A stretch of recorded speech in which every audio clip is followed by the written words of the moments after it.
Shalom, selamat pagi. Saya akan membacakan ayat dalam Markus 15, ayat yang ke-9 mulai ketika Yesus dihadapkan di Pilatus untuk disalibkan dan dihukumkan.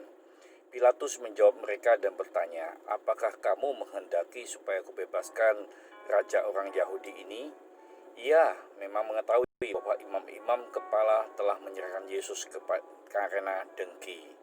Tetapi imam-imam kepala menghasut orang banyak untuk meminta supaya Barabaslah yang dibebaskannya bagi mereka. Pilatus sekali lagi menjawab dan bertanya kepada mereka, "Jika begitu, apakah yang harus ku perbuat dengan orang yang kamu sebut raja orang Yahudi ini?" Maka mereka berteriak lagi, yaitu orang-orang yang dihasut. Katanya, "Salibkanlah dia." Lalu Pilatus berkata kepada mereka, "Tetapi kejahatan apakah yang telah dilakukannya?" Namun mereka makin keras berteriak, "Salibkan dia, salibkan dia, salibkan dia." Dan oleh karena Pilatus ingin memuaskan hati orang banyak itu, ia membebaskan Barabas bagi mereka, tetapi Yesus disesahnya lalu diserahkannya untuk disalibkan. Nah, saudara-saudara yang dikasihi Tuhan, berbuat baik belum tentu dihargai.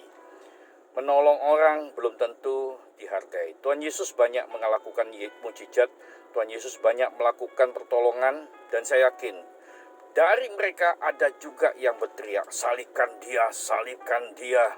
Nah, saudara-saudara, Tuhan yang begitu baik saja, ya, menolong, ya, memberikan suatu mujizat. Mungkin mereka melihat banyak mujizat terjadi, mungkin mereka banyak melihat keajaiban terjadi, mungkin juga mereka disembuhkan. Dan mereka saat itu ketika Yesus karena hasutan orang banyak, ya, takut dengan kepala rumah ibadat, takut dengan imam-imam, ya, mereka yang semula tidak ada apa-apanya karena hasutan hoaks, saudara-saudara, karena fitnah, mereka juga berteriak, "Salibkan dia, salibkan dia."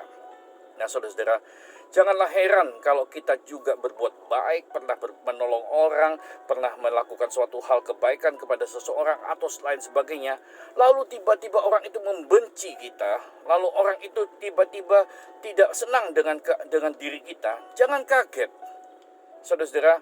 Bahkan dalam Injil Yohanes 17 dikatakan, "Jangan kaget kalau dunia membencimu.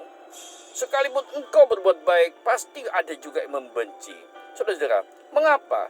Karena mereka senang sekali dengan hasutan-hasutan. Mereka senang sekali mendengar apapun yang dilakukan.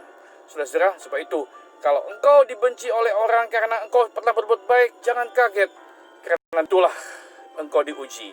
Apakah engkau menolong dengan tulus? Apakah engkau melakukan sesuatu dengan tulus? Saya percaya ketika engkau melakukan dengan tulus, Tuhan akan memberkati engkau. Nah, saudara-saudara yang dikasihi Tuhan, mari kita renungkan. Yesus berbuat baik, masih diolok-olok.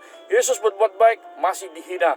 Yesus berbuat baik, masih diteriaki, "Salibkan dia, salibkan dia." Dan saya yakin, kalau kita berbuat baik juga diolok, bercerminlah pada Yesus. Yesus tetap mengatakan, "Ampunilah dia, sebab mereka tidak tahu apa yang mereka perbuat." Itu kata Yesus. Tuhan masih mengampuni, Tuhan masih mengasihi mereka. Saya percaya, mari kita mengasihi mereka juga. Mereka yang dihasut untuk membenci kita, ampunilah mereka, doakan mereka supaya mereka mengalami mujizat juga. Mereka mengalami pertolongan Tuhan juga. Tuhan Yesus memberkati kita hari ini, dan saya percaya hatimu hati yang memiliki Yesus, hati yang bersedia mengampuni. Salam ngopi aja, Tuhan Yesus memberkati kita. Shalom.